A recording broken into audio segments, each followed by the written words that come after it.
Okay, Subcommittee on National Security, Illicit Finance, and International Institutions, Financial Institutions will come to order. Without objection, the chair is authorized to declare recess of the committee at any time. This hearing is entitled Protecting America's Savings, Examining the Economics of the Multi-Billion-Dollar Romance Confidence Scam Industry. Without objection, all members will have 5 legislative days within which to submit extraneous materials to the chair for inclusion in the record. With that, I now recognize myself for 5 minutes to give an opening statement. I want to welcome our witnesses to our hearing today, which is devoted to analyzing a pervasive threat to everyday Americans, confidence scams. Before we jump in, I'd like to note that today's hearing we will be referring to this scam as confidence scams, or otherwise its name is known as pig butchering.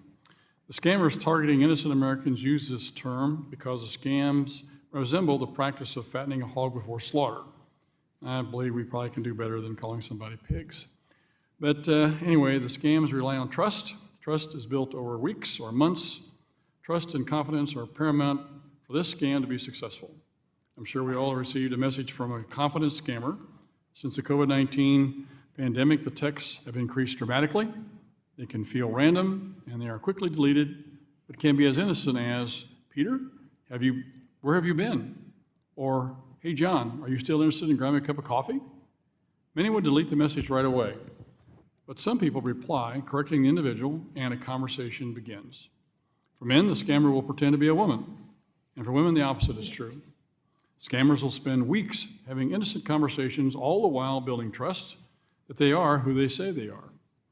My staff spoke to one victim who, after months of daily interactions, truly believed I said I had zero doubt that Anna was truly Anna. I knew everything about her, and I knew without a doubt that she cared about me. Once confidence is built and the victim is lulled into a false sense of security, the scammer will discuss how well their cryptocurrency investment portfolio is performing. These scammers will go to great detail about how a close confidant or family member has inside information on future earning potential of cryptocurrencies. They will even send screenshots and videos of their portfolio and promise they can guide the victim to the same level of wealth. That is an important point. They never directly ask for money. The scammer instructs victims to send money to various platforms which are developed to look real and controlled by the crime boss. The victims believe they will always have control of their money, or so they think. Once the victim has bought in, their so-called guide will coach them through setting up their own crypto accounts or provide step-by-step instructions on wiring money to bank accounts in Southeast Asia. Scammers have become incredibly adept with U.S. banking regulations and will prep their victim with ways to avoid suspicion. One victim was told to tell the bank staff handling this wire transfer that the money was for purchasing goods from a Chinese supplier in Hong Kong. Victims may initially send small amounts to a crypto exchange or only wire a small amount to set up their own fictitious trading account. To sustain the ruse, scammers will present false account information purportedly showing victims' investments that are growing. Scammers may even allow victims to cash out a portion of their initial investment to maintain a semblance of authenticity. Scammers will continue to pressure victims to pull their savings and liquidate retirement funds until there's simply nothing left to send. Those carrying out the scams know that cryptocurrencies hold a promise for wealth and diversification of one's portfolio. They use this promise to their advantage, but unbeknownst to the victim, none of it is real. The crypto they purchase is not real, and the returns shown never existed. Confidence scams are a growing threat, and according to John Griffin, an economics professor from the University of Texas at Austin, have resulted in a $75 billion windfall for Chinese criminal organizations from January 2020 to February 24. Just last Monday, the FBI released the 23 cryptocurrency fraud report, which stated that the investment fraud amassed an amount estimated at $5.6 billion in losses for 23, a 45% increase from the previous year. Herein lies the problem. Confidence scams are a pervasive issue that affect red districts and blue districts. These scams target the most vulnerable in our country, leading to their life savings and, in some cases, shattering families. It is abundantly clear that more education is needed. This is a scam that has largely flown under the radar because often the victims are embarrassed and to come forward to say they were tricked. It is incumbent upon Congress to sound the alarm and warn our constituents. This is why we're holding this hearing today, And testifying before us today is a diverse panel representing the state, local, and federal response to confidence scams. It is obvious that more can be done to confront this problem, and holding this hearing is an important first step. With that, the Chair now recognizes the ranking member of the subcommittee, the gentlewoman from Ohio, Ms. Beatty, for 4 minutes for an opening statement. Good morning, and thank you, Mr. Chairman, for holding this hearing, and thank you to our witnesses for appearing here today to discuss the deep relationship confidence scams. This type of scam starts with a perpetrator reaching out to a victim through text messages or social media, direct message, and then working with them over a period of months to develop a relationship with the target to garner their trust, just as you've heard examples by our chairman. Ultimately, the scammer convinces the victim to invest in a supposedly lucrative investment opportunity. Perpetrators prey on the vulnerable individuals, even combing through social media and publicly available information to target those who have recently experienced maybe an illness or a death in the family. Victims oftentimes ignore the fraud warnings from their bank because they are convinced that the relationship and the investment are legitimate. The financial losses for victims are disastrous. In some cases, they empty their entire bank accounts, they take out home equity lines of credit, or even second mortgages, or convince their friends and family to invest in their assets as well. And to compound the crime, in most cases, the perpetrators of these schemes are victims themselves. Transnational criminal organizations based in East and Southeast Asia traffic individuals, luring them in with false job advertisements. Once the applicant is in a foreign country, they are held oftentimes against their will and then forced to carry out these deep relationship confidence scams campaigns, often threatened with physical abuse or even starvation if they don't meet the daily quotas. This type of scheme has gained in popularity over the last few years, with some estimates suggesting that it garnered more than $75 billion globally just between January 2020 and February of 2024. Fraud schemes are on the rise in general, and the bad actors are finding new and creative ways to defraud consumers. In 2023 alone, the Federal Trade Commission received 2.6 million fraud complaints, resulting in reported loss of $10 billion, a figure that experts believe significantly underrepresents the actual loss due to underreporting, examples again given by Mr. Chairman. It is imperative that we address these growing problems.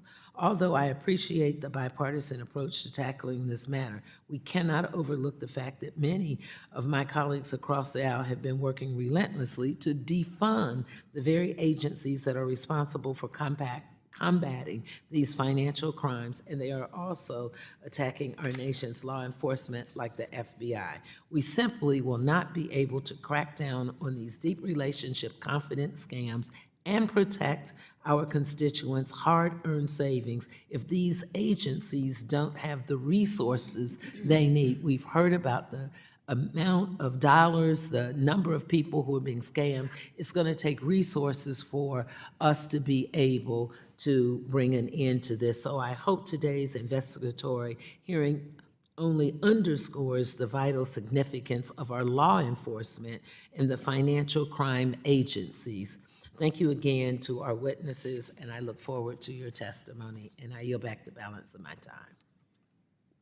We thank the ranking member. Today we welcome the testimony of our witness panel. We begin with Dara Daniels. Ms. Daniels is Associate Director, Research and Analysis Division at the Financial Crimes Enforcement Network, or FinCEN. Matthew Noyes. Mr. Noyes is Cyber Policy and Strategy Director at the United States Secret Service. Scott Rembrandt. Mr. Rembrandt is Deputy Assistant Secretary for Strategic Policy, Office of Terrorist Finance and Financial Crimes at the Department of Treasury. And Ms. Erin West. Ms. West is the Deputy District Attorney at the Santa Clara County District Office Attorney's Office, and I saw where she was also in the Wall Street Journal the last couple days, so congratulations on making a national paper about this very issue, by the way. So thank you for taking time to be here with us. We look forward to your presentation. You're recognized for 5 minutes to give an oral presentation of your testimony. Without objection, your written statement must be part of the record. Just as a housekeeping note, please, when you speak, pull the microphone to you. Those boxes will pull forward. The gentleman on the end is recording everything, and he needs to be able to hear what you say, as well as the members of the dais. So please pull those microphones close to you and just take a bite out of them, make sure you get that close. With that, we'll recognize Ms. Daniels for 5 minutes. Good afternoon, Chairman McHenry, Ranking Member Waters, Chairman Lukemeyer, Ranking Member Beatty, and members of the subcommittee.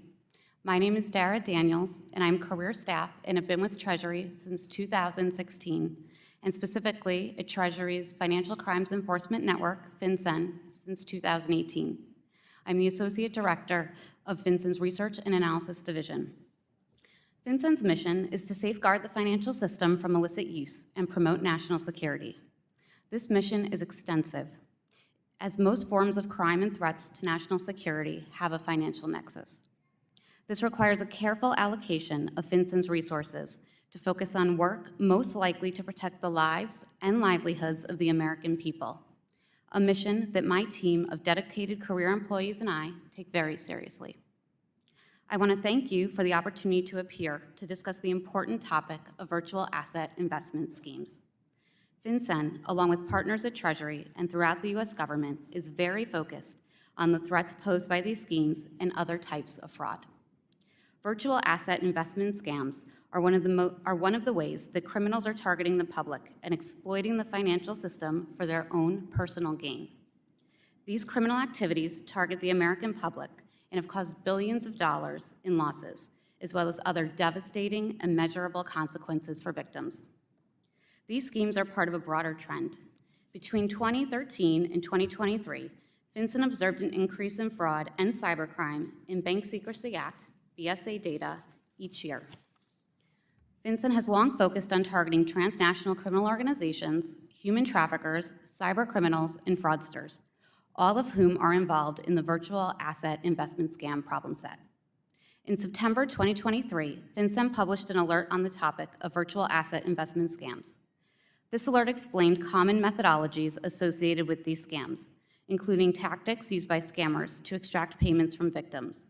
It also provided red flag indicators to assist financial institutions with identifying and reporting suspicious activity potentially linked to these scams.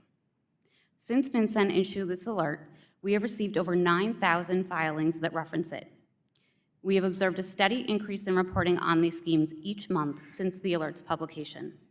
For example, in December 2023, FinCEN received 437 reports that referenced the alert. In August 2024, FinCEN received over 1,500 reports. These filings are predominantly submitted by depository institutions and cryptocurrency exchanges. Preliminary analysis of reports filed under the alert show links to various named jurisdictions, top U.S. states where victims are located, and the significant amount of time that perpetrators spend developing a relationship with their victims, who on average are in communication for more than 100 days over the course of the scam. FinCEN is using the insights provided through Bank Secrecy Act data and its reporting to inform our collaboration with a variety of stakeholders, including regulatory, law enforcement, other government partners, and the private sector. BSA data is playing an important role in helping law enforcement detect, investigate, and prosecute virtual asset investment schemes. FinCEN actively provides leads and analytic support to our government partners to identify leads for new investigations and further existing ones. FinCEN, through its public-private partnership initiatives and information sharing authorities, is encouraging collaboration between public and private sectors to increase awareness and help detect, investigate, and deter cybercrime and fraud, including these schemes. Important authorities and programs that we are leveraging include the Rapid Response Program, FinCEN Exchange, Capacity Building, Sections 314A and 314B of the USA Patriot Act, and FinCEN's implementing regulations. I want to conclude by thanking the committee for the opportunity to testify today on this very important topic. We are committed to doing everything we can to detect and deter these bad actors and to help law enforcement hold them accountable. My colleagues and I at FinCEN appreciate the continued bipartisan support from Congress in our efforts to safeguard the financial system from illicit use. I look forward to your questions. Thank you so much. Thank you, Ms. Daniels. With that, we go to Mr. Noyes. You're recognized for 5 minutes. Good afternoon, Chairman Lukemeyer, Ranking Member Beatty, and distinguished members of the subcommittee. Thank you for holding this hearing today. I'm honored to be here alongside my colleagues from Treasury and Erin West, whose work in the REACT task force I've long admired, but until today I'd yet to meet in person. These scams start with a simple message. It's been a long time, Tom. How are you? Millions of unsolicited electronic messages like this are sent to Americans. Their friendly nature belie that they are sent from overseas by human trafficking victims caught in an organized transnational confidence scam that is defrauding Americans of billions of dollars. It is imperative that those criminally involved in this crime are brought to justice. I serve as the Cyber Policy and Strategy Director for the Secret Service's Office of Investigations. A computer scientist by job series, I am now responsible for developing the strategy that guides the efforts of the Secret Service's global network of over 160 offices and 3,000 personnel assigned to the Office of Investigations. Countering transnational financial fraud is the founding purpose of the Secret Service. Today, our network of cyber fraud task forces and our partners are observing a disturbing rise in the volume, sophistication, and impact of transnational fraud schemes. Well, in fiscal year 2023, the Secret Service recovered over $1.2 billion in cyber fraud losses. It remains the case that transnational fraud threats far exceed the current capacity of U.S. law enforcement to sufficiently deter. Perhaps the most troubling of the various transnational fraud schemes are the confidence scams being perpetrated by operators of scam camps in Southeast Asia. As detailed in my written testimony, and as from your opening remarks, Chairman and Ranking Member, these scam camps are estimated to generate illicit revenue of over $40 billion a year. They operate at low cost by recruiting and forcing human trafficking victims, primarily from developing countries, to work as scam operators, sending electronic messages to defraud people worldwide. Defeating this organized criminal activity is not just a humanitarian imperative, but a critical national security concern, as we have seen substantial interplay between these sorts of organized transnational fraud schemes and foreign efforts to evade sanctions, steal funds, profit from ransomware, and other criminal activity. So, what should we do about this? There's no silver bullet to addressing the epidemic of transnational fraud. What is necessary is an international effort to make progress in 5 areas. We need to, 1, counter the scam operators by working with international partners to rescue the human trafficking victims, arrest those operating these scam camps, and seize their assets for return to victims. 2nd, we need to fortify electronic communication systems against abuse by working with telecommunication carriers, social media companies, and other digital internet service providers to detect and address illicit activity occurring on the communications and information services they provide. 3, we need to prevent victimization and assist victims through public education to aid Americans in avoiding falling victim to these schemes and assisting them when they do. Numerous organizations, particularly our state and local law enforcement partners, perform an essential role in this regard. Businesses that provide financial and communication services should do more to alert their users of their systems of suspicious activity and expeditiously work with victims and law enforcement to address this illicit activity and make victims whole.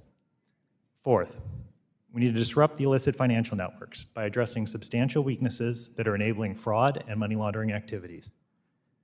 2 urgent priorities are to quickly correct weaknesses in common authentication practices and addressing the substantial illicit activity involving certain digital asset services that operate inconsistent with the guidelines of the International Financial Action Task Force and U.S. anti-money laundering laws. 5th, we need to improve our understanding of the problem by conducting regular surveys to better measure the scale and nature of fraud schemes and supporting the outstanding journalistic work and academic research on these challenges.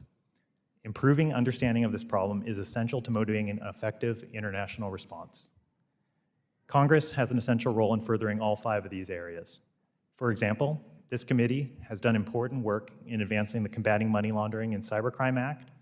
Legislation like that, once enacted, will aid us in addressing the threat posed by transnational fraud. Further work remains to improve U.S. law enforcement's ability to combat transnational illicit activity involving digital assets. Thank you for the opportunity to appear before you. I've always enjoyed working with this committee and look forward to continuing that partnership as we work to combat transnational fraud schemes and related challenges. I look forward to answering your questions.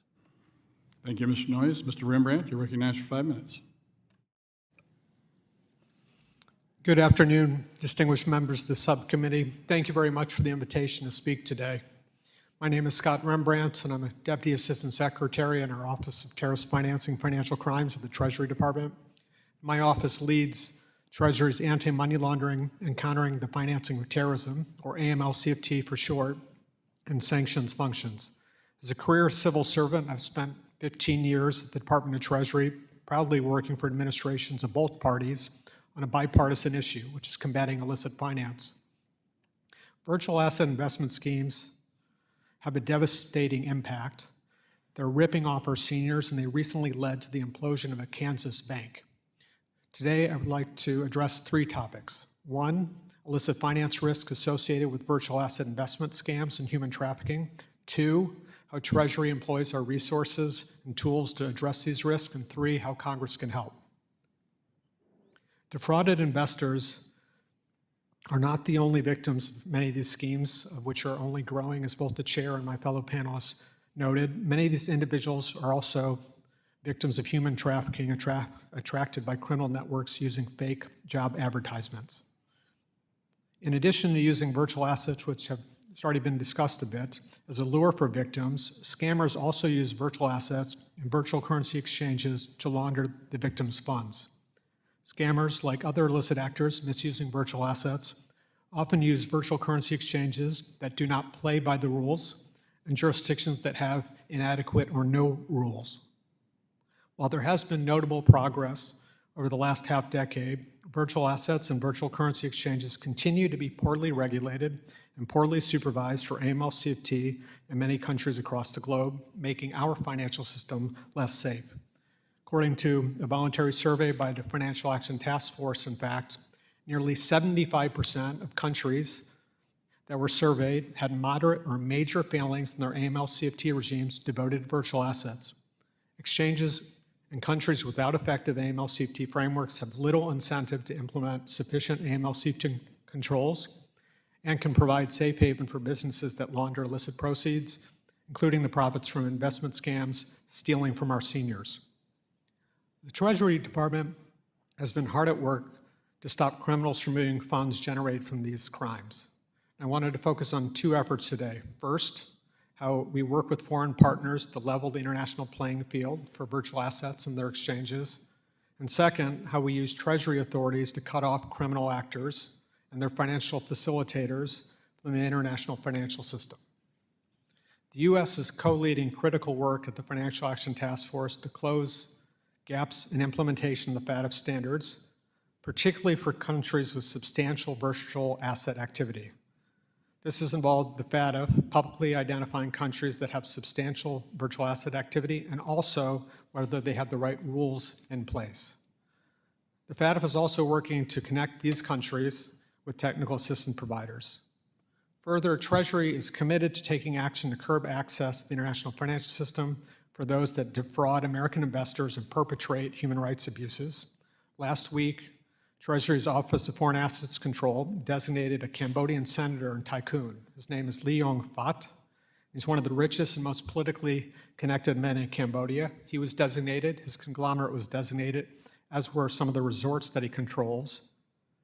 And they're designated under a global Magnitsky Sanctions Authority for their role in serious human rights abuses related to the treatment of trafficked workers forced to engage in virtual asset investment scams. Some of these victims at his hotels reported being beaten, tortured with electric shocks, or forced to pay hefty ransoms. Treasury will continue to work with law enforcement to investigate these cases like this and use our tools to disrupt this type of activity. We need Congress's help to do more. In November 2023, Treasury submitted legislative proposals to Congress that would ensure that our tools are up to date. The proposals would strengthen Treasury's ability to impose AML-CFT or sanctions on businesses that offer services to Americans or are backed by the US dollar. These proposals will drive compliance and we believe will deter criminals seeking to scam our citizens. Finally, Treasury requires more resources to respond to virtual asset investment scams and also money laundering through virtual assets, and we look forward to working with Congress to obtain more resources. Thank you very much for the invitation to speak to this committee today. Look forward to your questions. Thank you, Mr. Rembrandt. With that, we go to Ms. West. You're recognized for 5 minutes. Thank you, Chairman Lukemeyer, Ranking Member Beatty, and distinguished members of this committee. My name is Erin West. I'm a Deputy District Attorney in Santa Clara County, California. I work for District Attorney Jeff Rosen and with the REACT Task Force, an elite group of local detectives focusing on cybercrime. I come before you today as a fellow American who is witnessing the single worst financial attack on individual people this country has ever experienced. I come before you as a local prosecutor representing the thousands of men and women in local and state law enforcement who lack the training, tools, and bandwidth to help those in their jurisdiction. I come before you as a human being who is emotionally depleted from hearing victim after victim tell me the same story and having to say to them, there is nothing I can do to help you.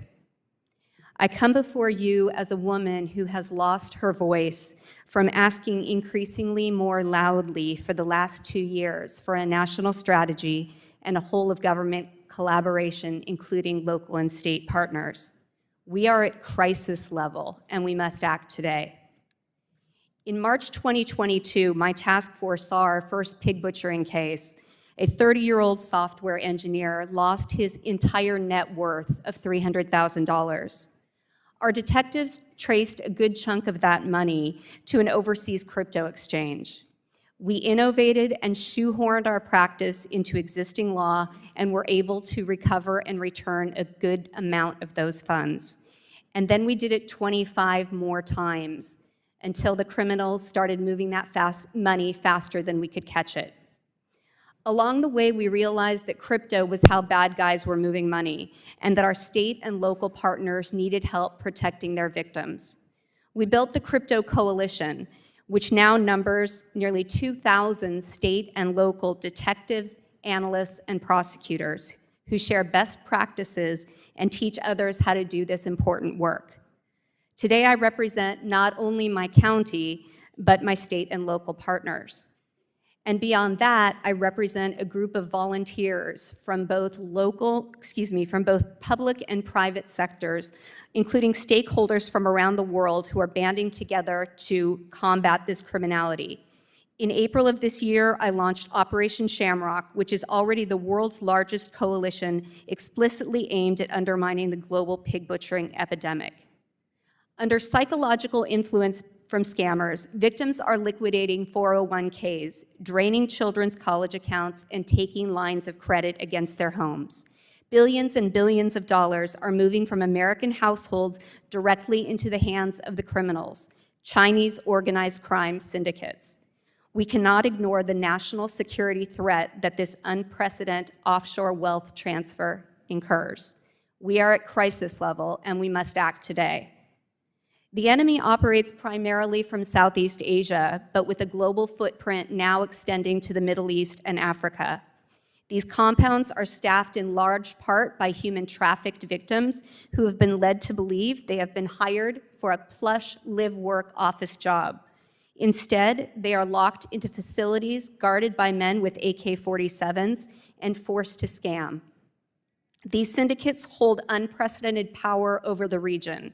The U.S. Institute of Peace and the UN Office of Drugs and Crime have estimated that revenue generated by this criminal industry comprises more than 40% of the GDP of Myanmar, Cambodia, and Laos. In Cambodia, this can be viewed as a state-run criminal enterprise with compounds owned by high-ranking officials. This disturbing status quo thrives on and will ultimately outwit a partial or disjointed international response. We lack a national strategy. We are siloed. As a nation, we have done very little to disrupt this criminal industry and to protect our citizens from the relentless threat that comes at them daily. We are at crisis, and we must act today. We lack a leader. Congress must mandate establishment of a scam czar, whose first job is to create a national task force on scams.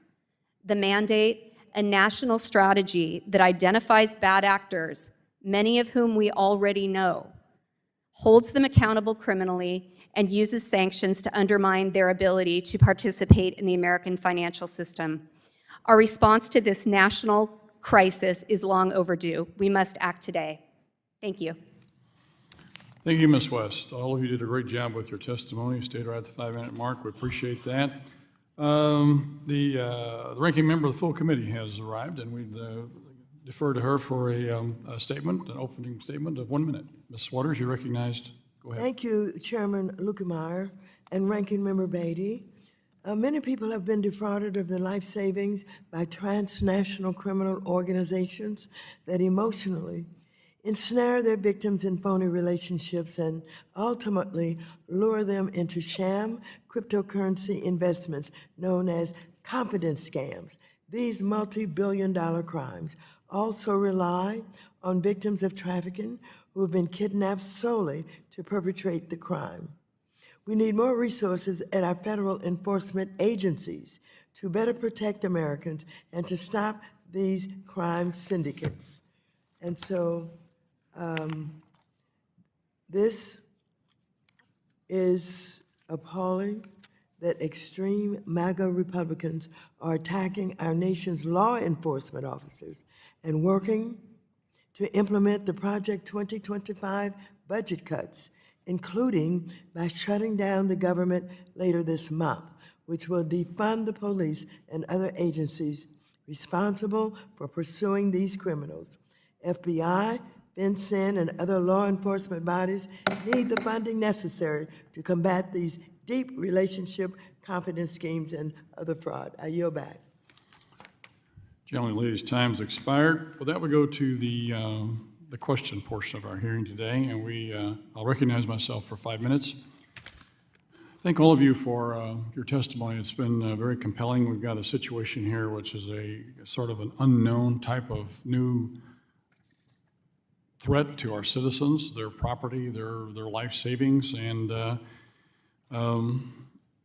Ms. Daniels, the U.S. financial system has numerous safeguards in place to stop money laundering and the financing of terrorism. However, the victims of confidence scams are still able to wire significant amounts of money to foreign accounts.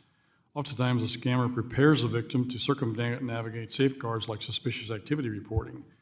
What are the banks supposed to do when a victim they truly believe has been scammed out of the money, where they know the money is going someplace it's not supposed to be and what some money is going to be used for? What do you suggest they do? Representative, thank you so much. Chairman, thank you so much for the question. We share your concern. It's not straightforward, it's complex. This is why we spend a lot of our time and effort on educating the financial sector through our advisories, through our alert on this, so that the tellers on the front lines are able to still recognize this activity when it occurs and be able to report it so that law enforcement has that information. It's also important to educate the public overall. Recently, FinCEN partnered with the ABA to put out a public PSA, which a number of law enforcement agencies joined onto to raise awareness about this problem. So it's a multifaceted response based on awareness at the public level, as well as with financial institutions, and using a variety of public-private partnerships to work at recouping those funds and tracing the illicit proceeds. Thank you for that. Mr. Noyes, thank you for being here. The U.S. Secret Service is not under this committee's jurisdictions. Your attendance day speaks to the seriousness of this threat. I'd like to discuss the scale of the problem, which you identified at $40 billion. That's unbelievable. Does that include the human trafficking part of it too? I mean, that's just the monetary cost, I'm assuming.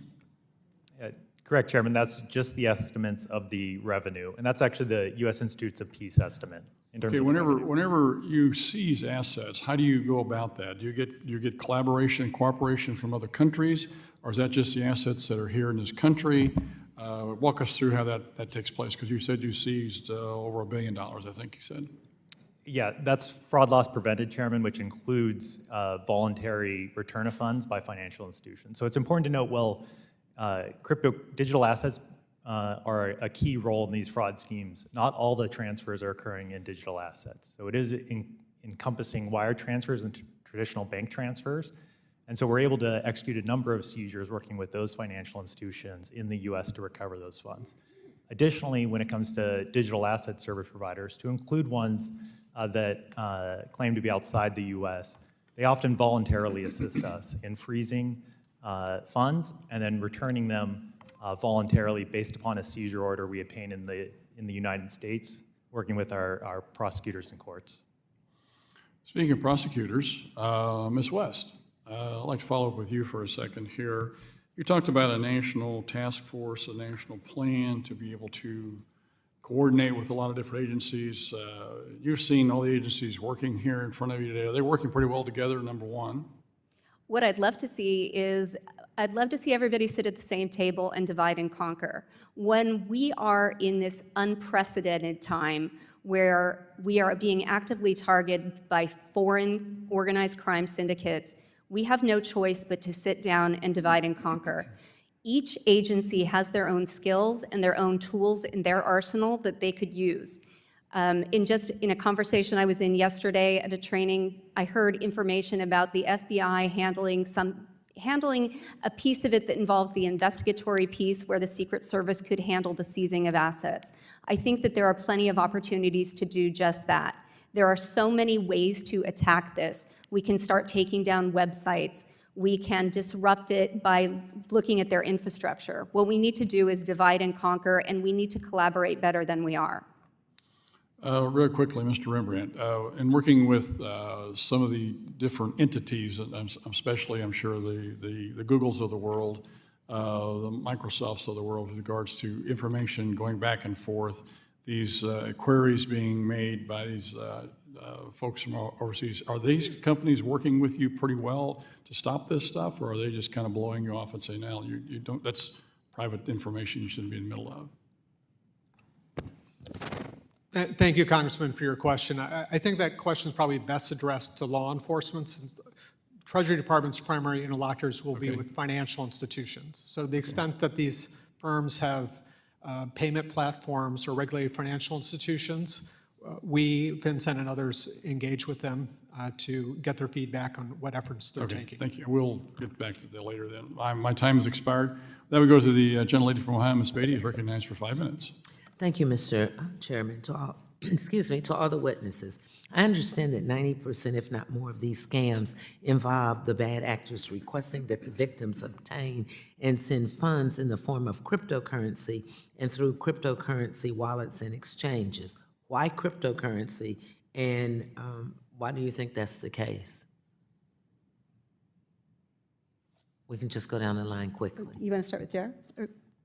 Or anyone. Sure. Thank you so much. So cryptocurrency, cryptocurrency, like any financial instrument, can be exploited and is exploited for illicit use. There are certain aspects of it that make it appealing for its exploitation by criminals. Those include the speed of transactions and their global nature. On the flip side, at the very same time, there are attributes that make it easier to trace and interdictable by law enforcement, by authorities, but these require a compliant AML-CFT framework across all jurisdictions, because otherwise we have a problem that we like to refer to as jurisdictional arbitrage. Okay, anyone want to add anything to that? I'm sorry, I would. Thank you for the question. What we know about cryptocurrency is that it is fast and that it is incomprehensible to a lot of victims. And so what they are preying on in these situations is they are creating a dream for our citizens. They are creating this dream that you can fall in love, you can find this person, you can have this person that is showing you an elevated lifestyle, and that you too can achieve it. And our victims don't understand that. They don't understand crypto. Okay, we're going to stay with you, Ms. West. You and your office, the Santa Clara County Prosecutor's Office, have done pioneering work on both prosecuting these deep relationship confidential schemes and in creating interagency and public-private collaboration platforms to help educate and pursue these crimes. First, let me congratulate you on that work, because I've been a long champion of financial literacy, and I currently serve along with Congresswoman Kim as the co-chairs of the Financial Literacy and Wealth Creation Caucus. Should financial institutions play a bigger role in fraud prevention, and is there anything else we could do? Thank you for that question. I think that's a really important piece of this. What we know is that everybody has got to do better. When we look at the life cycle of pig butchering, we can look at a lot of areas that need to do better, from social media, needing to get people off their platforms so they can't meet our victims, from banking, making it more difficult for bad actors to encourage our victims. We could implement a law similar to what is waiting for the governor's signature in California that slows where a banker suspects that there is fraud behind the transfer, the banker can hold the transfer for 3 days. It also includes a trusted contact, and that is someone that could be contacted in the event that the banks believe there's fraud. There's opportunity here for everybody to improve what they're doing. Thank you. We'll go to you, Mr. Rembrandt. I understand that sanctions have been imposed in relation to relationship confidential scams. How effective have these sanctions been, and what else do you think Treasury, what else has Treasury been doing to counter these growing fraud schemes? Thank you, Congressman, for your question. As I noted in my testimony, we recently took action related to a Cambodian senator, an oligarch.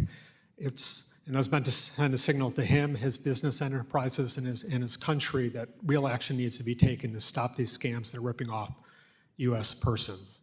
Over the last couple years, Treasury has used sanctions against 30 individuals or entities that have touched upon human trafficking types of crime.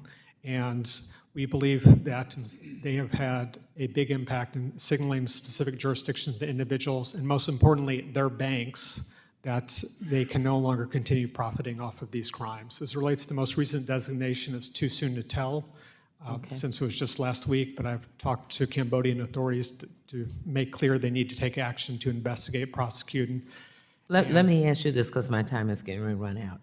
Do you think that are more authorities needed for Treasury to go after these transnational financial fraudsters? absolutely. Okay, thank you. I yield back. Lady yields back. That goes the gentleman from Texas, Mr. Williams, who is chairman of the Small Business Committee. Is recognized for 5 minutes. Thank you, Mr. Chairman. Thank all of you for being here today. The United States Secret Service was originally established in 1895 to combat the rise in counterfeit money. It wasn't until after the assassination of President William McKinley that the Secret Service shifted focus to protecting the president and his family, which was later expanded to include protecting former presidents and president-elects. After the Department of Homeland Security was established, the Secret Service was transferred from the Department of Treasury to the new Department of Homeland Security in 2003. The rise in financial crimes today and 2 recent attempts on President Trump's life reiterates our need to re-examine the structure of the Secret Service, and that is why I've introduced a bill for the last few Congresses to transfer the Secret Service from the Department of Homeland Security back to its original home in Treasury to ensure the U.S. and the Secret Service is functioning as efficiently and effectively as possible. So, Mr. Noyes, the Secret Service has a unique dual mission of protection and financial investigations. Does the protection mission distract from your investigative mission or vice versa? And do you think the Secret Service is able to give the appropriate attention to both of these important missions? Thank you, Congressman, for your question. My experience is that they enhance each other. The skills our investigators develop investigating crimes is critical to our protection work, whether that's investigating a threat that's occurring online, illicit cyber activity, use of cryptocurrency, which was one of the things highlighted in Department of Justice's charges against the IRGC a couple years back. They enhance each other. And the second critical thing to keep in mind is the very variable nature of our protection requirements. Campaigns come every 4 years. We need to have the trained personnel to assist in that. As Director Murray, former director of the Secret Service, said, we have two dragons at the Secret Service, two demanding, highly challenging missions. And that's ensuring the protection of those we're charged with protect and safeguarding the integrity of the financial system. Both remain foremost priorities for this nation that we work on every day. After having realized they are victims of a romantic or competence scam, individuals often do not know how to turn to or if and how they're able to recover the money that was stolen from them. And they return to law enforcement, who in some cases are unable to help them. Often they are too ashamed to report the crime. One agency that has had success in combating this crime is the Secret Service, who has arrested Chinese nationals for their roles in these scams and recovered over $1 billion in financial fraud. So again, Mr. Noyes, could you walk us through how the Secret Service tracks down these criminals, and what tools or methods do you find to be the most successful? $1 billion is a lot of money. It is, Congressman. Thank you. We are proud of the work. The heart of it is our partnerships with our state and local and our other law enforcement partners. We train and equip many of them at their National Computer Forensics Institute.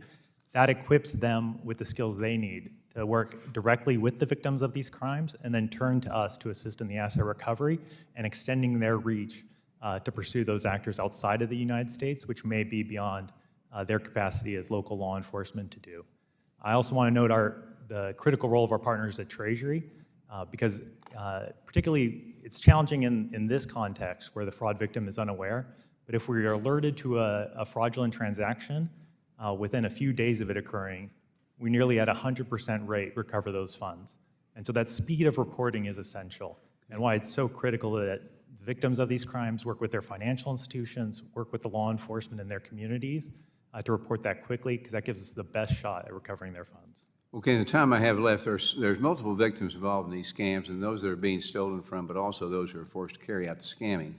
These crime syndicates based on China and across Southeast Asia have been luring victims to their compounds and promises of much employment, but upon their arrival, these individuals have their passports taken and forced into carrying out scams under threat of torture, starvation, or the rest, or safety of their families.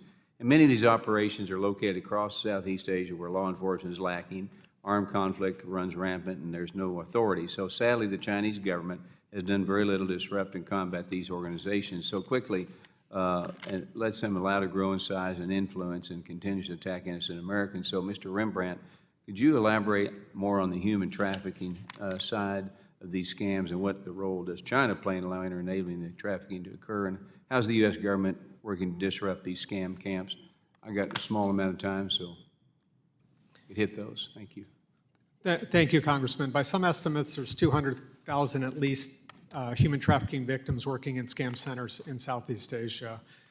Chinese nationals have been some of the biggest facilitators of these scams, and Chinese nationals have been some of the greatest victims of online scams in China. I think my answer of how we can work better with China on this, one, we need to make clear to the neighboring jurisdictions and China that's unacceptable, these online scam centers, and they need to take action. Two, we need to encourage China to make major reforms to their own AML CFT system. And three, we need to be willing to share information on money laundering and virtual assets that may be emanating or connected to China with the Chinese, and see and demand they take action. My time is up. I yield back. Gentleman's time's expired, but that would go to the ranking member of the full committee, Ms. Waters from California, is recognized for 5 minutes. Thank you very much, Ms. Daniels. Acting Comptroller of the Currency, Michael Hsu, recently encouraged the U.S. to require financial institutions that facilitate authorized but fraudulently induced payments by victims to scammers to share liability and reimburse harmed consumers. He explained that this approach will incentivize firms to strengthen their systems to prevent this kind of fraud. Indeed, 9 of the UK's largest banks have done just that, improving their technology to more effectively identify fraudulent schemes and warn customers before they send the money. That's why I worked with Senators Blumenthal and Warren to introduce a bill, H.R. 9303, the Protecting Consumers from Payment Scams Act, which would adopt this common sense requirement in the United States to better protect consumers from payment scams. Whether scammers are moving money via crypto or Venmo or other means, consumers deserve to be protected. Now, I understand that these payment scams are becoming more sophisticated, with bad actors using artificial intelligence and social engineering to gain the victim's trust. This includes deep relationship, confidence schemes, where the criminals are coaxing the target by befriending, even romancing the victims over many months before they suggest the final transactions. No matter how it starts, all of these scams end with the bad actor enticing the victims to authorize the withdrawal and transmission of funds to the scammer. So, Ms. Daniels, are these types of fraud schemes being reported to FinCEN? If so, what trends are you seeing in the Bank Secrecy Act data that, with respect to payment scams, including the deep relationship confidence scams that we're discussing here today? Representative, thank you so much, Chairman, for your question. We at FinCEN are seeing filings come in from financial institutions. We've been engaging them on these through a variety of advisories and alerts. To date, from our alert on this very type of scheme that we're discussing today, we've seen over 9,000 come in, and more come in every single day and every single week. This is also representative of a broader fraud problem that we're observing. We also observe quite a very large number of filings that come in under our elder financial exploitation advisory that we put out a long time ago in terms of 2 years ago, and then years before that. We have hundreds of thousands of filings that we're working through and learning typologies from them so that we can promote education, stop them, as well as get out leads and help investigators. So this is part of a broader fraud trend that we're seeing and we're working on. We've put out 3 financial trend analyses on fraud for the public this year, and we just continue to work with our partners in public-private partnerships, as well as with law enforcement, and as well as just across the range of government to stem this issue. Are you familiar with the bill that I just referenced earlier in my presentation that I worked with Mr. Blumenthal on? So I'm not familiar with enough of the aspects of that bill to be able to speak to that today, but I'm going to take that back, and we will definitely get back to you with some more developed thoughts on it. Well, it seems to me like there could be better communication between the federal government and financial institutions, or perhaps among financial institutions, so that when a bad actor is identified, that information is quickly shared with other institutions, similar to kiting alerts. This could help banks to know if their own customers are also sending money to the same bad actors, allowing the banks to warn the victims. And so, what information sharing programs or authorities exist today to raise the alarm about these financial scams? What else might be needed to further improve that communication to better spot and combat these schemes? I appreciate what you just said. Anything else? Thank you. Yeah, we are engaged in public-private partnerships in line with what it sounds like is in the bill, but we are going to get back to you, and we share your concerns and support the overall notion of educating and more partnership on this. Thank you. Well, I thank you for being here today, and I yield back the balance of my time. Gentlelady yields back. That would go to the gentleman from Georgia. Mr. Loudermilk is recognized for 5 minutes. Thank you, Mr. Chairman, and to the panel, thank you all for being here. This is a huge problem, and it's a lot of people probably don't know how big it is until you know someone who has been a victim of this, which our family, a very close friend of our family, their widowed mother, was scammed by this and lost just about all of her retirement funds because of it. And at my office, we're inundated with calls, and it seems to be mostly senior citizens on fixed incomes. And so with that, Mr. Noyes, let me start with you. As I alluded to, that it seems like a lot of the victims, especially in Georgia, are elderly individuals on fixed incomes, but we've also heard that most victims are targeted from stolen data sets, from large-scale data breaches. And these can be thousands or even millions of records. Other than age and income, are there other factors that criminals use to target the victims of data breaches? Thank you for your question, Congressman. We certainly see heavy impact on elderly persons. A lot of data indicates they are suffering the highest financial losses, which is particularly tragic when they are retired and are on a fixed income. It is not limited to them, though. We see it impacting younger individuals. It really affects anyone seeking love and connection that uses electronic messaging. Okay. And so that is very encompassing victim demographic. Are there steps that victims of data breaches can take to kind of minimize their risk or protect themselves from falling victim to a confidence scam? Yes, Congressman. The most important one is to freeze their credit. That has some of the most impactful, lasting impacts on individuals, and so that can help them to a large extent. Second, if their financial institution offers something like a trusted contact, like a family member that can be contacted if they suspect fraud, that can also assist in avoiding these situations. I appreciate that. I know that a lot of times family members will try to intervene, but once they're hooked, and they can't talk sense to them. Ms. West, let me ask you, on a local level, do you agree with Mr. Noyes' assessment of the typical victim profile that's not just elderly, it's younger, and about the steps to protect yourself as well? Thank you so much for the question. Absolutely. What we're seeing is that victims can be of any age. Recently, I had a 25-year-old woman call me, and she had lost everything she had. The specific nature of pig butchering is that it doesn't stop until the scammer has taken every last penny from the victim, just like you described. And so not only do we see young people, but we do also, I had a 68-year-old woman reach out to me and tell me that she had to go to back to work after she lost all of her retirement. And worse yet, we're seeing suicides. And we're seeing suicides where the adult child finds that their father has killed himself. They don't know why until they start going through their father's paperwork afterward and realize that he's lost the entire family fortune. It's been stolen from him in a pig butchering event. Wow. And I'm sure that you guys can attest to this, that family members that do try to intervene, as long as the victim is considered competent, there's nothing they can do to protect them. But let me throw this out to anybody on the panel. So a lot of this perceivably comes from data breaches. Is there any way that we can backtrack to determine if the scammer did get the information from a large-scale data breach? And I'll open that up to anyone. Mr. Noyes?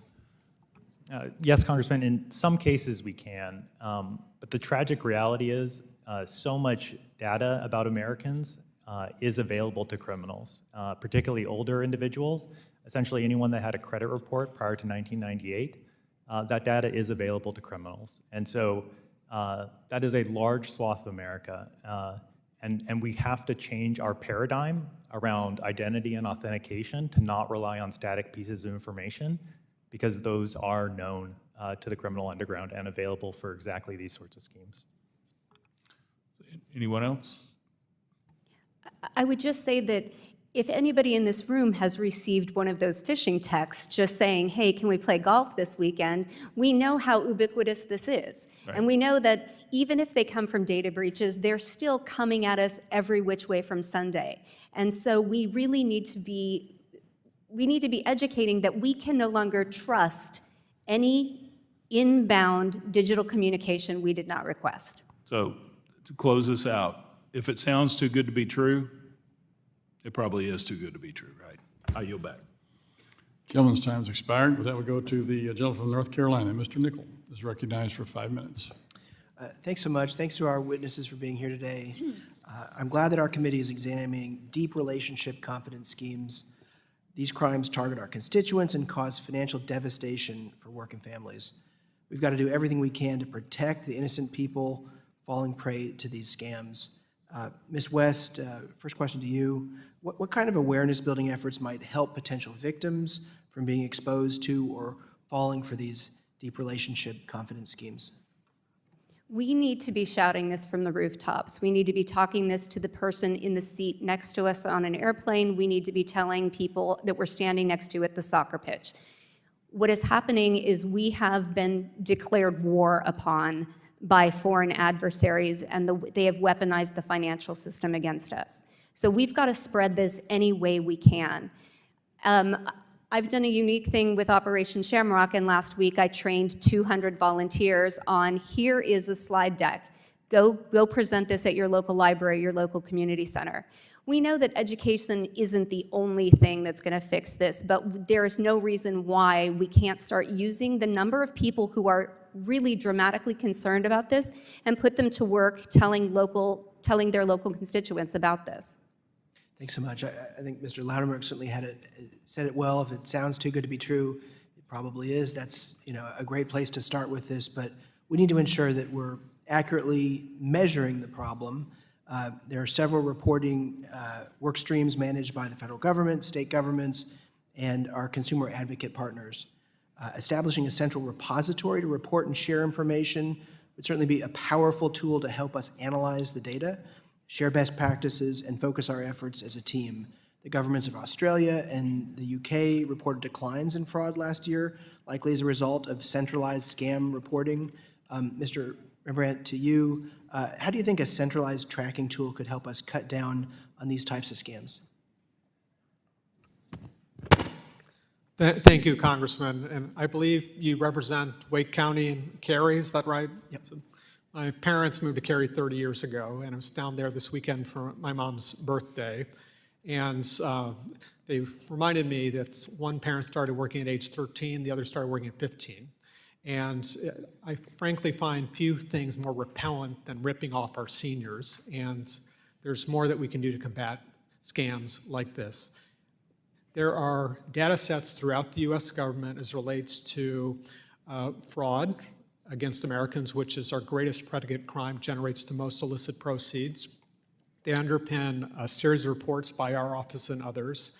And I think personally, we would benefit from increased centralization in terms of tracking fraud throughout is collected by all government agencies. We'd obviously have to take a look at the specifics, but any way we can consolidate more information that we can operationally take action against fraud, I'm all for it.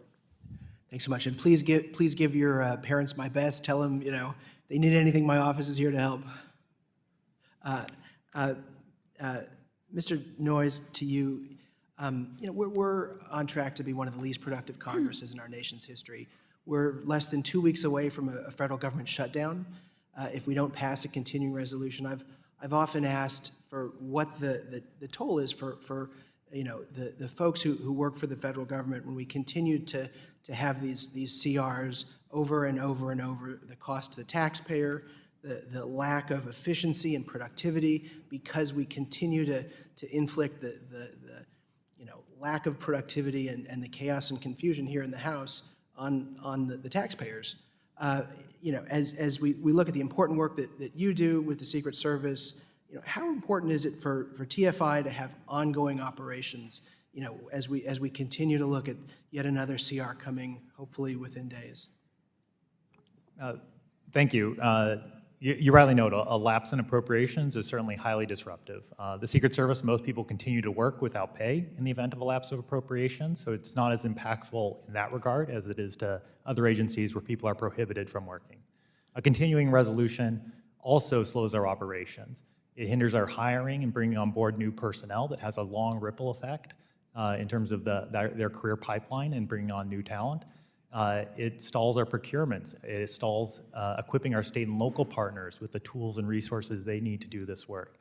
So all of those are a significant impact to our personnel. Thank you so much. I yield back. Gentleman's time has been yielded back. With that, we go to the gentleman from Pennsylvania. Mr. Muser is recognized for 5 minutes. Thank you, Mr. Chairman. Thank you very much to our witnesses on this important subject. I'd like to start by acknowledging the important work our regulators and law enforcement do at all levels, state, local, and federal, do to combat fraud and scams as well. Financial institutions do play a significant role using their tools and safeguards to protect their customers from financial crimes. In Pennsylvania alone, consumers lost $158 million to scams in the first 9 months of 2023, over a 20% increase from the previous year. Digital assets, however, particularly stable coins, have built-in mechanisms to combat fraud, as you probably know, and these tools can freeze fraudulent transactions instantly, which is something that we certainly need to be discussing more. Mr. Rembrandt, if I may, I'll start with you. Financial transactions have become mostly digital. Financial institutions have developed a range of tools to protect consumers and create lines of defense against fraud. Do you agree that there has been a significant effort by the private sector, and significant investment actually, to protect their customers and prevent fraud? So in the United States, thank you for your question, Congressman. In the United States, we are facing an epidemic of fraud through digital and all other means. There's no question that financial institutions in the U.S. writ large have stepped up a lot of their efforts over the last number of years to help identify, report, and stop frauds. But it is a different story in many jurisdictions around the world that may lack the same legal frameworks, the lack of enforcement, the lack of regulation, the lack of supervision, the lack of any action. How do you go about identifying fraud quickly, working with financial institutions, informing consumers about risks, and preventing people from falling prey to these fraudsters? Mr. Rembrandt. So at the Treasury Department, how we most likely are to hear about fraud is when financial institutions report suspicious transactions to the Financial Crimes Enforcement Network. And they may also hear directly from law enforcement that these activities have occurred. Ms. Daniels, can you answer that question? Sure, thank you. So FinCEN has a variety of methods of engaging with the public, particularly when it comes to quickly recouping funds. If federal law enforcement is notified in a quick manner, as was outlined earlier by my colleague, Mr. Noyes, FinCEN has a program called the Rapid Response Program, where if funds are going overseas, we can work with our network of other financial intelligence units as part of the Egmont Group across the globe to recoup funds related to cyber-enabled crimes. And to date, over the past 10 years, while that program has been ongoing, we've been very successful and have been able to recoup over $1 billion in funds. Turning to the digital assets, stablecoin operators have worked with law enforcement to freeze accounts engaged in fraud in order to recover money for victims. What do you see as the role of cooperation between regulators and stablecoin issuers in combating such financial scams? Ms. Daniels. So I'd like to defer to my colleague, Mr. Rembrandt. I know that there's legislative proposals, and the department has sent forward a term sheet which outlines our thoughts on a number of items related to virtual assets. I believe stablecoins is included. Do you think stablecoin usage in the U.S. would allow for more effective tracing and targeting of scammers? And Mr. Rembrandt or Ms. Daniels? So in terms of tracing and targeting, stablecoins, like other types of cryptocurrencies, are a type of financial instrument that we can trace and help us in terms of being able to conduct investigations. They have that capability along with other cryptocurrencies. Okay. On the local level, Ms. West, what do you think would be particularly applicable on a national scale? What you're doing on the Operation Shamrock, for instance, because we're hearing more and more about this, right? I mean, they tried to scam me, and they were somewhat successful, actually, unfortunately, one time. So are we informing local businesses? Are people aware of who to contact when this occurs? Maybe you could talk, well, I'm out of time, but about Operation Shamrock, and is that applicable to on a national scale? And I'm out of time, Mr. Chairman, so maybe we could follow up on that in writing or afterwards. Thank you. I yield back. Thank you. Jim yields back. Yes, we can follow up with a letter to the individual and ask for the questions to be responded to that way. Next, we have the gentlelady from Colorado, Ms. Pedersen, is recognized for 5 minutes. Thank you, Mr. Chairman, and thank you all for being here for this really important conversation. I represent Colorado's 7th Congressional District. We have a higher percentage of seniors, and we know that they're being targeted at an exponential rate. Something that is heartbreaking when you think about romance scams, where you're going after people who are vulnerable, who are putting themselves out there looking for love. To you, Ms. West, you talked about getting people off of our platforms. And last year, I introduced a bill to make sure that our dating platforms are actually notifying folks who have been in contact with individuals who have been taken off their platforms, who they have identified as being problematic for whatever reasons, that they actually had to notify them, because many times it moves from a dating site to, talking over the phone. This is hopefully going to eventually pass, but it's a very small step. Can you say more about what we can do to get people who are problematic off our platforms and how we notify folks? Thank you for that question, and thank you so much for your leadership in understanding that that is a major factor. Recently,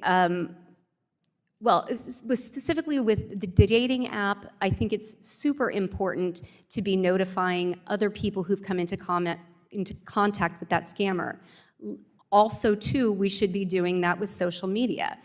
Recently, I dealt with another suicide, and in that suicide, I then went to the social media site, scrolled up, I could see that that profile was still active with 50 men who looked strikingly, as friends, who looked strikingly like my suicide victim. And so when I reached out to that social media app, I said, and can you please notify everyone else who is in contact with this facade of a woman that is actually driving people to kill themselves? And that wasn't a promise that could be made to me. So I think that we need to keep pushing forward aggressively when we are talking about people losing their lives to scammers. Thank you for that. And Mr. Noyes, you talked about, some additional steps we could take around freezing credit when we identify that somebody might be vulnerable to some of these scams, or if we had allowed for trusted contact, if we would be able to contact them if we identified somebody as maybe being taken advantage of. Do you think that some of these, or maybe I'm identifying it to the wrong person, but do you think that we should mandate that some of these steps are taken with our financial institutions? Thank you, Congresswoman. I think whether to mandate is not a call for me as a policy director at the Secret Service. Steps like that are extremely impactful and driving that cross-sector collaboration between social media companies, financial institutions to identify indicators of fraud and take steps to prevent fraud loss, I do think would have a substantial impact.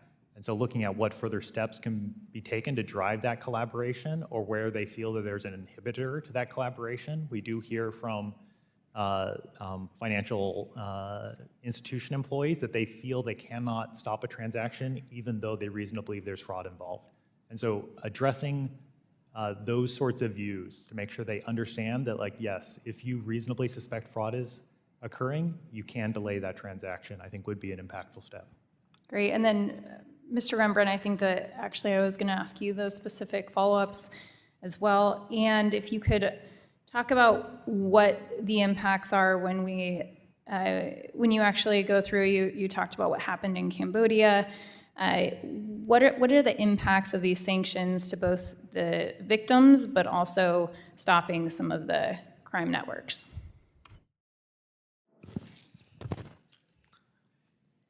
The impact of sanctions as it relates to human trafficking and also the misuse of virtual assets, be it related to human trafficking or otherwise, is not only to signal this is an issue, two is to signal to the individual, their entities, and the country that this is a major problem, that action needs to be taken, and three, it requires U.S. financial institutions to freeze their assets. And most banks around the world will not want to interact with that person anymore because they're concerned about their exposure to U.S. sanctions. So it has the ability to cut them off from the international financial system. Great, thank you. I yield back. Gentlelady's time's expired. That would go to the gentleman from Iowa. Mr. Nunn is recognized for 5 minutes. Thank you, Mr. Chair, and thank you for our witnesses for joining us today. We already know this, but my home state of Iowa, this is happening right in the heart of the heartland. Scammers are preying on retirees and their hard-earned life savings. Just last year, the Iowa Attorney General Office received over 13,000 financial fraud reports, adding up to over $43 million in losses. Concerningly, many of these scams are perpetrated by organized networks, some allegedly managed by Chinese criminals who use slave labor and gangs to enforce this around the world. Law enforcement does have a crucial advantage here in the United States against these criminals. It's something called blockchain technology, which we're going to talk about today. I want to highlight that in November, the Department of Justice, using blockchain, froze approximately $225 million linked to international human trafficking syndicates in Southeast Asia responsible for pig butchering scams, those cyber-related scams that go after particularly vulnerable citizens, including our seniors right in Iowa. Many state and local law enforcement officials, though, feel overwhelmed. As has been highlighted today, they have limited capability to help these victims, which lead to many crimes going unsolved. Tragically, one of those victims was a fellow veteran. John Gerald lost nearly $200,000 to these scams, and when he went to law enforcement, they basically said, "We can't help you." That is unacceptable across the board. So, Mr. Chair, I'd like to submit Mr. Gerald's testimony for the record. Without objection? This is also why I have been working diligently on legislation to help prevent that. We have introduced the bipartisan Empowering Law Enforcement to Combat Financial Fraud Act. This bill would allow state and local law enforcement to use funding for blockchain technology to combat financial fraud, to help investigation, and to stop pig butchering scams. This is common sense legislation, Mr. Chair. It helps provide justice to the victims, stops the threat and the bleed off of money, and it's been supported by the AARP, the Financial Technology Association, the Digital Chamber, and law enforcement, including the Iowa State Police Association and the National Police Association. I'm grateful for their help. So let's get started with this incredibly impressive panel.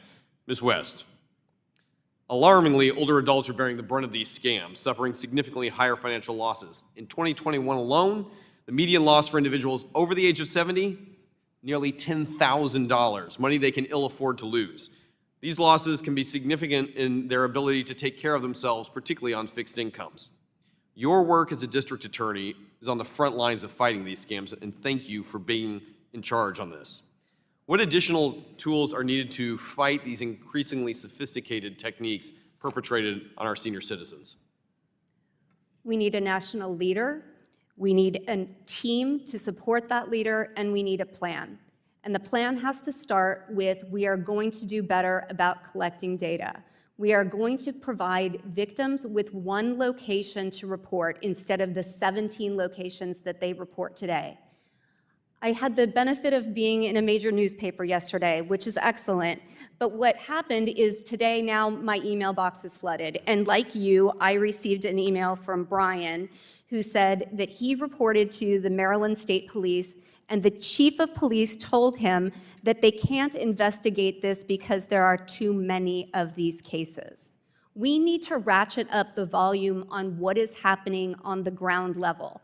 What we are having over and over is victims reporting to local law enforcement, not getting any help. Victims reporting to federal law enforcement, not even hearing anything back. And that isn't acceptable.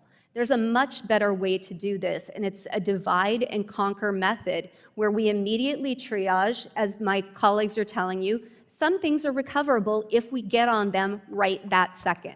We need to immediately triage. We need a second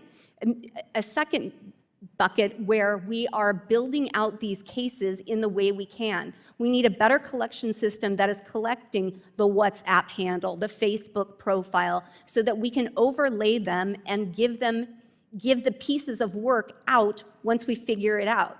We can have different agencies handling different pieces of this. Let's take down all of those profiles, let's take down all those URLs, and let's actually start to move the needle forward. I also appreciate that you call it pig butchering, because when we call this 87 different things, what you get is data that's actually not all that helpful to you. You're hearing data even from this panel that talks about all kinds of different frauds.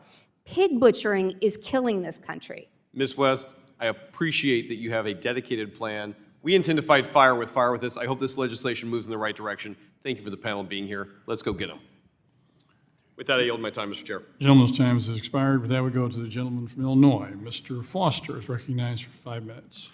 Thank you, Chair Lukemeyer, and thank you to our witnesses for protecting them, doing your best to protect Americans from these sort of financial crimes. You know, I recently had a heartbreaking meeting with an elderly couple, constituents in my district, who had their life savings wiped out by one of the bewildering arrays of this kind of scam. But before I move on, I'd like to recognize the work of the DuPage County, Illinois State's Attorney's Office and the DuPage County IT Department, who in May of this year, jointly with the Secret Service, shut down more than 350 fake investment websites being used to facilitate these scams. They estimate that these efforts spared nearly 18,000 potential victims from visiting the phony websites. And I thank them for their service, and Mr. Noyes, please transmit my thanks to your colleagues in the Secret Service. I'd also like to highlight again the centrality of anonymous self-hosted crypto to this fraud. Mr. Rembrandt, you note in your testimony that 85% of reported losses involve virtual assets. A financial crimes detective in Naperville, Illinois, a city in my district, was recently asked what makes it so difficult when some victim says to him, well, I gave them the money in Bitcoin. And he responded by saying, well, it's just how fast that money can kind of disperse. That money is basically there instantly. Isn't like a wire transfer that takes some time. That money could be 8 or 9 or 10 different wallets by the end of the day.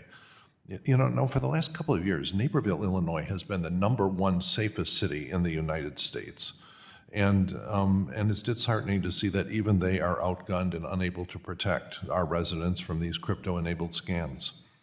This article also goes on quoting that officer as mentioning that more and more of the crimes he's seeing involve Bitcoin ATMs. What role are these playing in these scams, both in making the payments and in laundering them subsequently? Mr. Noyes, do you want to have a swing at that?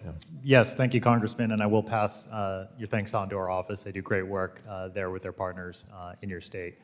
The digital assets absolutely do play a foundational role, right? The ability to move large amounts of value transnationally, irrevocably, instantaneously is a fundamental difference. Previously, transnational criminal organizations would struggle to move similar amounts of value through the financial system or through bulk cash smuggling or other money laundering. So what you're saying, we often hear that, oh, well, if it's legal with cash, it should be legal with crypto. And so the difference, the fundamental difference, is the speed of escape from the scene of the crime. That you very seldom see ransomware demanding $100,000 of cash and in a grocery bag in a trash can in Central Park or wherever you do the drop. It is much easier to use the crypto as the instantaneous means of transfer, and that's the difference between crypto and cash that we all have to internalize on this. Now, it strikes me also that identity fraud is at the heart of almost all of these scams, and it's getting worse with deepfake AI impersonations. The internet is rapidly filling up with AI-generated trash and fraudulent AI-generated content. I doubt almost any of us even reads the content of our spam filter anymore. And as a member of Congress, we have really sophisticated phishing attempts that target us. And so I believe that a great deal of this could be prevented if Americans had a reliable means of proving they are who they say they are, authenticating their ability online, and the identities of other transacting parties. The EU is doing this. Within a year or two, every EU citizen will have a way of proving in an online environment that they are a legally traceable, extraditable person. And that will provide a tremendous, if you're engaging in social media and someone's willing to authenticate themselves as a legally traceable individual, you don't know You don't need to know who they are, but you need to know if you get scammed that you can go to a court, de-anonymize them, extradite them if you need to, and drag them into court. Do you have any comments on the potential benefits of having a similar secure digital identity available to U.S. citizens? Any one of you? Sure. Thank you, Congressman, for the question. After this hearing, I'm going to board an airplane using my digital mobile driver's license, and I can get on an airplane, but I can't necessarily get a bank account with the same Virginia mobile driver's license. I think you're right that identity theft is rampant in the United States, and trustworthy, secure, privacy-protecting digital ID could make a big difference in combating money laundering, fraud, and potentially facilitating financial inclusion as well. So we would welcome efforts to further facilitate the acceptance of trustworthy digital ID by financial institutions. Thank you. And if there's something we can do to help all of you, that would be number one on my list. Thank you, and I yield back. Gentleman's time has expired. With that, go the gentlelady from Texas, Ms. De La Cruz, recognized for 5 minutes. Thank you, Mr. Chairman, for holding this hearing today, and thank you to the witnesses for appearing before us. As our population ages, more and more people are falling victims to the scam industry, and it is an industry often involving transnational criminal organizations working in areas of weak governance and employing people who have been human trafficked. As our population continues to age and technology grows more prevalent, the ability for criminals to reach into the lives of our loved ones as they sit in their living room also grows. That being said, it is a commitment of mine to protect our seniors, to protect their hard-earned Social Security and retirement savings, and we also must protect our seniors from devastating ramifications of these scams. Question is to Ms. West. No one wants a member of their family to fall victim to one of these schemes and lose their life savings. Is there anything that families can look out for or conversations that you suggest having with our more mature family members to help ensure that they do not fall victim to these scams when they're home alone? Thank you so much for the question, and thank you for your leadership in protecting seniors. What I recommend about advising seniors about scams is the same advice I give friends who have teenage boys when I talk about sextortion, is you need to normalize having these conversations. You need to normalize having that conversation with the senior and letting them know what is out there that is coming from them. We need to have a national conversation about those texts that you are receiving on your phone are nefarious. Those are coming from human trafficked people who are getting beaten when you don't respond. Don't respond to them. People need to understand the whole context of what's happening. So when we think about our seniors, we need to explain the context of what is coming from them, that there are bad actors who are looking to engage with them. And we also need to start looking out for what happens when our seniors isolate. Our enemy is playing a very sophisticated mind game, and they know how to lure seniors and really anyone into these romance scams. And so we need to watch out for people being isolated, people not sharing information that they once did, people hiding their phones, because those are the things that are telltale signs that our loved one is involved in something like this and is way over their head. So if we do have a loved one that is over their head, they are being scammed or have been scammed, how do they report it? What we tell everyone is that you need to report to your local police department. And when I frequently teach chiefs of police about this, and I'll say, how many of you think you have a cryptocurrency problem? And nobody ever raises your hand. And I say, no, you don't, because they're coming to my task force because you're not seeing it. They're not reporting to you, and at the front gate, people are throwing those in the garbage. So we need to keep reporting to our local police departments so that they know how big this problem is and they allocate appropriate resources. They need to report to IC3. IC3 is the best way for us to establish how massive this problem is so that resources are allocated appropriately. And for those listening, what is IC3? Oh, thank you. It is the internet, it's IC3. It's the FBI's portal where you can report internet crime. It's the Internet Crime Complaint Center. Thank you to my colleague. Thank you both. I appreciate that. Mr. Noyes, look, I live in a border district, and my constituents understand the catastrophe of human trafficking and how it destroys the lives of many people. It disturbs me that trafficking victims are being used to commit these crimes. How is our government working to disrupt human trafficking element, or the human trafficking element involved in some of these scam operations? Thank you for your question, Congresswoman.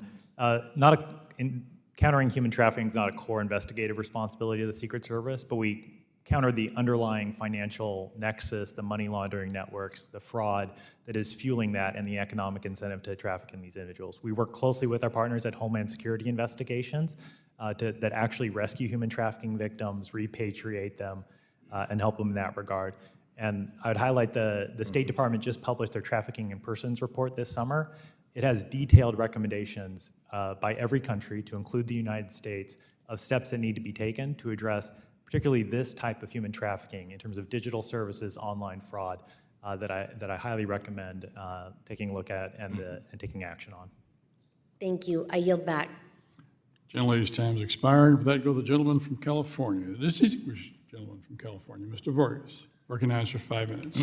Thank you very much, Mr. Chairman, and thank you for this hearing. I think it's been very important. I thank the ranking member also, and of course, all those witnesses here today. This issue, of course, affects every district in the United States, including my district. A few years back, we had a woman who was sending love letters back and forth with someone they thought wasn't far away. It turns out they were in Nigeria, and she lost so much of her money. And again, a real tragic situation. So again, the things that we've been talking about today, these victims, is very pertinent to every community. However, I have to be honest with you, I'm a little confused maybe on the discussion of crypto. It seems a little schizophrenic here. You have some people saying it's a real good thing because then you can trace it. And you have others saying, and I want to quote so I don't get anybody wrong, it says, that's the way the bad guys move the money. So is crypto good? Is crypto bad in this situation? Well, I think it can be both. I think that crypto is how bad guys move money, but I think that the fact that we can trace cryptocurrency on the blockchain gives us a unique ability to follow where this money went. Now, just because we can trace it doesn't always mean that we can seize it. It would have to be in certain locations where we have access to be able to seize it. But it's not crypto that's the problem here. Crypto is the means that's being used. Right now, cryptocurrency is being used for bad guys to move money. It's being part of the international money laundering system, and so there's a lot of concern about it. But crypto is being used in a number of other ways that are not illicit. Okay. Someone else? Secret Service? I'd agree. Erin said it well. We've described it as similar to the highway system. That criminals use highways does not make highways bad, but it does mean you need to train and equip law enforcement to address criminal activity moving on these highways. And so that is the key element here, is that there is a new financial system that allows the movement of high amounts of value, and we need to keep pace to ensure law enforcement has the ability to still enforce the law, still recover assets for victims of crime. And there's important steps to be taken in that regard. Most notably that the Department of Justice recommended in their legislative proposals related to digital assets that they published in the fall of 2022, if I recall off the top of my head. Thank you. Anyone else like to comment? Yes. Thank you. Additionally, everything everyone said here was true. A big portion of this is ensuring that there's consistency in the AML-CFT framework globally across jurisdictions, since it is global in nature. Additionally, the department did send forward this past year a term sheet that outlines our thoughts in terms of legislation that could be productive here. We're able to do a lot in this space, but those proposals outline an even more robust response for us. Thank you. Thank you. I think that was very helpful, at least for me. I do want to ask about another thing that was touched upon by a few people, and that is the issue of AI. You know, right now you have a lot of human traffickers, people have been humanly trafficked, but AI could take that over. Could you comment a little bit about that? Not that that's good, obviously, it's a terrible thing, but you know, there's another opportunity for scammers. Who would like to take a shot? Yeah, go ahead. I'd be happy to, Congressman. It is an important risk you highlight, and something that we need to increase public awareness of, particularly around video chatting and the ability to real-time facial swap. We're seeing increasingly fraudsters using that sort of technology to appear like someone they are not, to defraud someone who now has the visceral feeling of being on a video call, seeing their face, and perhaps seeing a face that they trust, and not realizing it is AI in real time changing that face to further that deception. And so it really fundamentally changes how we trust people we interact with over the internet. In fact, I was reading an article that was stating that we trust AI oftentimes more than we trust, you know, other forms of communication, other forms of information, because they seem to be objective. But it's because they're getting so good. I think it would be a fairly good way to scam people. Yes, did you have your hand up? Yes, thank you, Congressman. What I would also say about AI is it enables the scammers to exponentially increase the number of scam conversations they are having at a given time. Yeah. And so we're concerned already about what they're doing with the limited number of people they have and their human traffic victims, and what if they could exponentially increase that? My time's up. I do hope that there is more government collaboration. I think you're all right. Mr. Chairman, thank you. I yield back. Gentleman's time's expired. With that, we go to the gentlelady from California, Ms. Kim. She's recognized for 5 minutes. Thank you, Chairman. You know, every victim of these romance confidence scams, or pig butchering as is known, has a story to tell. Whether it was a father, mother, brother, sister, son, or daughter, they were all yearning for the same: to trust someone, find love, and a companion. According to FBI estimates from last year, 2023, pig butchering scams stole nearly $4 billion from tens and thousands of American victims. That is about 53% increase from the year before. And California alone experienced more than $1.1 billion in losses from the cybercurrency scams, according to the same report by FBI.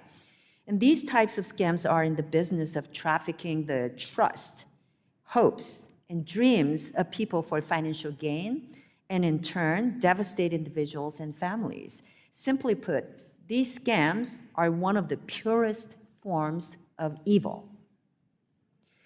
It seems that most of these scams are run by transnational criminal organizations out of Southeast Asia with ties to Chinese criminal organizations. So in your view, I would like to pose this question to Mr. Rembrandt, and any one of you can please chime in. Has the People's Republic of China, its government, done enough to crack down on these criminals? And can you, Mr. Rembrandt, talk about any engagement with countries like Cambodia, Laos, Thailand to help us in our fight against pig butchering, and are they doing enough to help us? Thank you, Congresswoman, for the question. Every 2 years, our office works across the interagency to publish something called the National Money Laundering Risk Assessment, a consolidated view of money laundering risk, threats, vulnerabilities that our nation faces. In the last 2 iterations, Chinese money laundering organizations have appeared front and center in the global go-to professional money laundering organizations to launder funds, given how quickly, efficiently, effectively, and cheaply they're able to do it.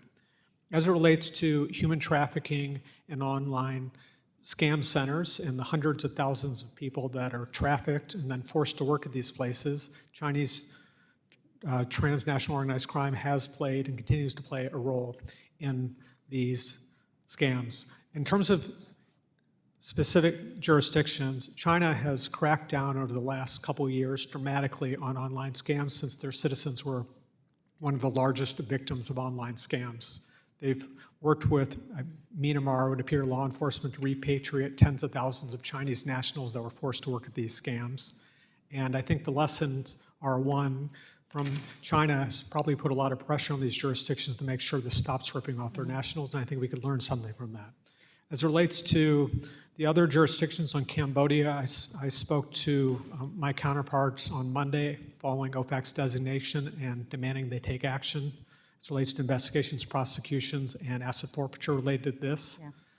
Yeah. In addition, Vietnam is currently has something called an action plan with the Financial Action Task Force to improve its AML-CFT regime. Improvements on its virtual assets regulation supervision is essential to that, and we've had discussions with them on how we can improve potential technical assistance to Vietnamese to help them.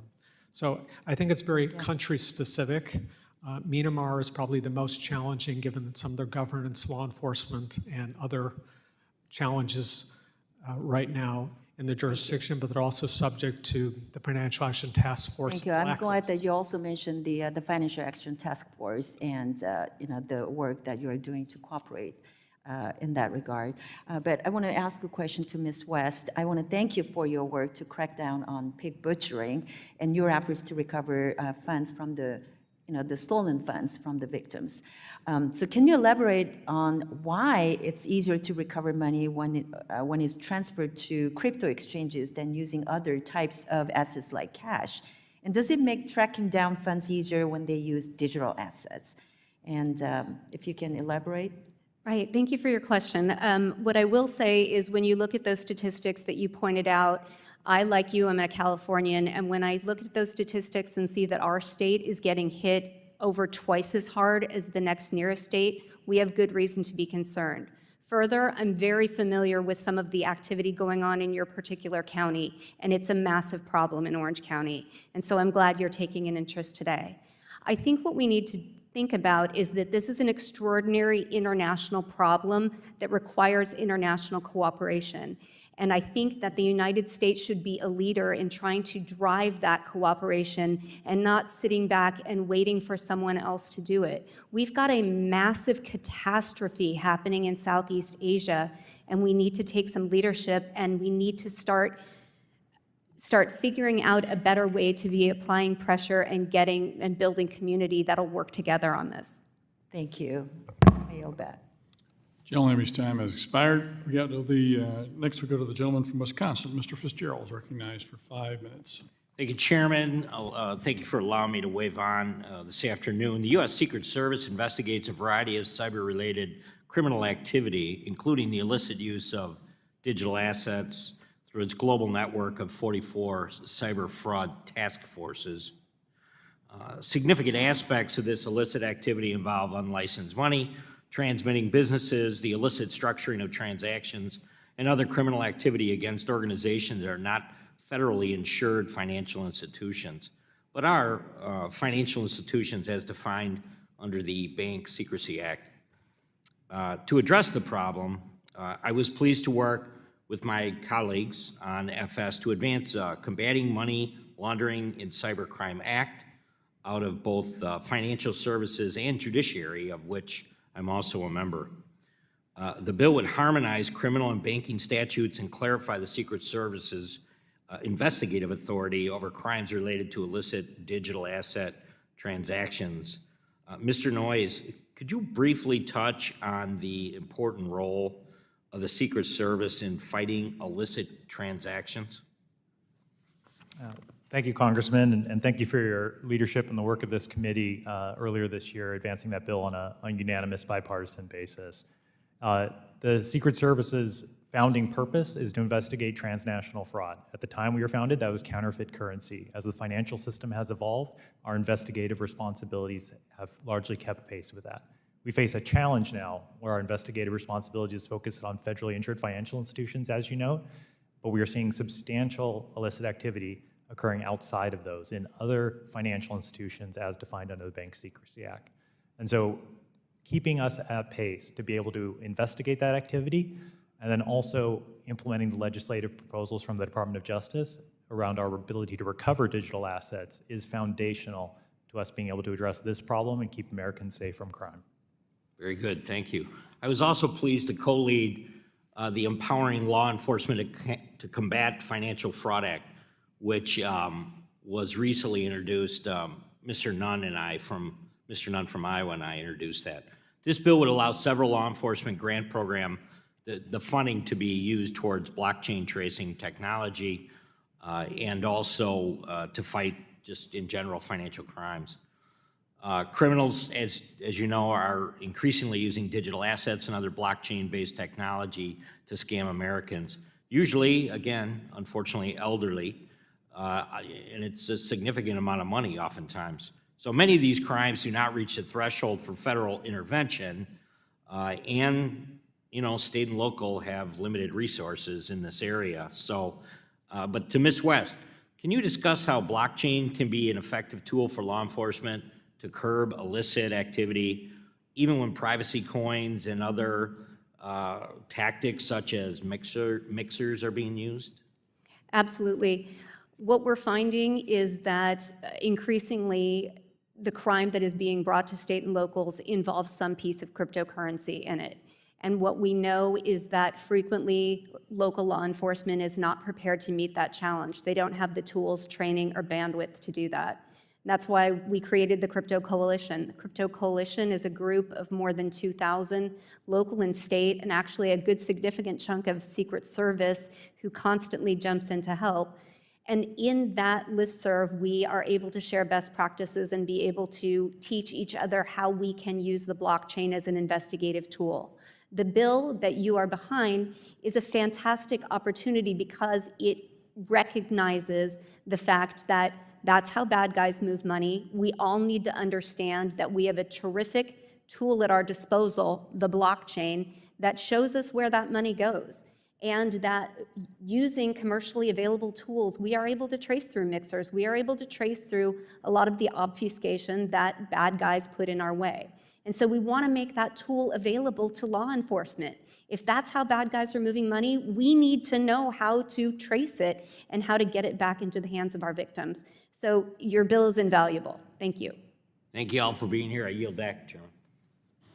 Gentleman yields back. And with that, we've exhausted the number of folks who are interested in participating in the hearing today, and we want to thank all of our witnesses. You guys are great. Did a good job of answering the questions quickly and thoroughly. Without objection, all members will have 5 legislative days within which to submit additional written questions to the witnesses, to the chair, which will be forwarded to the witness for their response. I ask that you please respond as quickly as possible. With that, this hearing is adjourned.